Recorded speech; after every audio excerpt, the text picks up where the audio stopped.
Parents are blamed for daughter's fall. The Atlanta Constitution. Sunday, July 13, 1913. Girls of 14 and 16 tell recorder revolting stories of vice. After relating a revolting tale of a career of vice on the streets and in the suburbs of Atlanta, Dora Rothstein and Corinne Wilson, two girls aged 14 and 16 years, stood unabashed in the recorder's court Saturday afternoon. Recorder Pro Tem Preston, shocked by their testimony, called for the parents of the prisoners. Two aged men and a woman stepped forward and stood before the judge. They were Mr. and Mrs. A. Rothstein, parents of the younger girl, and W.B. Engesser, father of the Wilson girl. Parents asked to explain.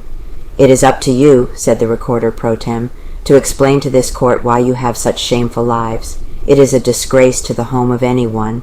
These girls are no more than children, and yet they have gone upon the streets. Why?" Rothstein said that he and his wife had been unable to control the headstrong girl, and that although they had striven to raise her righteously, their efforts had been in vain. They were powerless, he said, to keep her at home and force her to abide by their orders. Engesser said that the Wilson girl had married a youth of 20, less than 6 months ago, and after having been deserted by her husband, turned to a wayward life. He had endeavored to raise her at home, and once went even so far as to send her to the house of the Good Shepherd in Cincinnati. The two girls were arrested a night or so ago upon the request of A. Rothstein, who said she had run away from home. They told Chief Beavers a story of their crimson life that resulted in a number of arrests, two of whom, W. Suttles and C. A. Dollar, were tried in police court at the same time as their accusers. 2 men implicated. They also implicated 2 other men, one of whom is a physician, and both of whom have disappeared. The police have been unable to find them to make the arrests ordered by Chief Beavers. For 6 days they plied their trade together, having become companions when the Rothstein girl left home this last time. Without hesitancy, both girls told the judge their stories. Twice they had slept in the open in Ponce de Leon Park, the first night near the skating rink, and the second in the tennis court.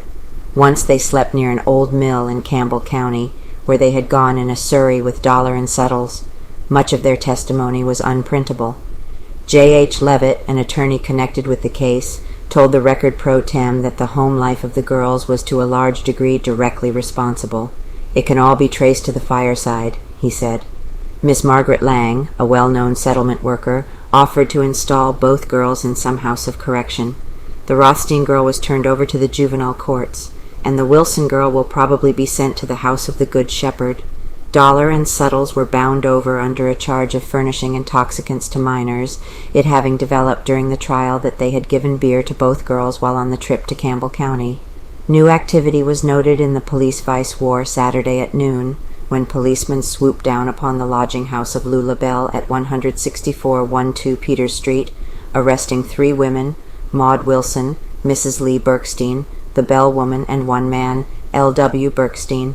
The prisoners were carried to police headquarters and will be tried Monday afternoon at 2:30 o'clock. All later gave bond.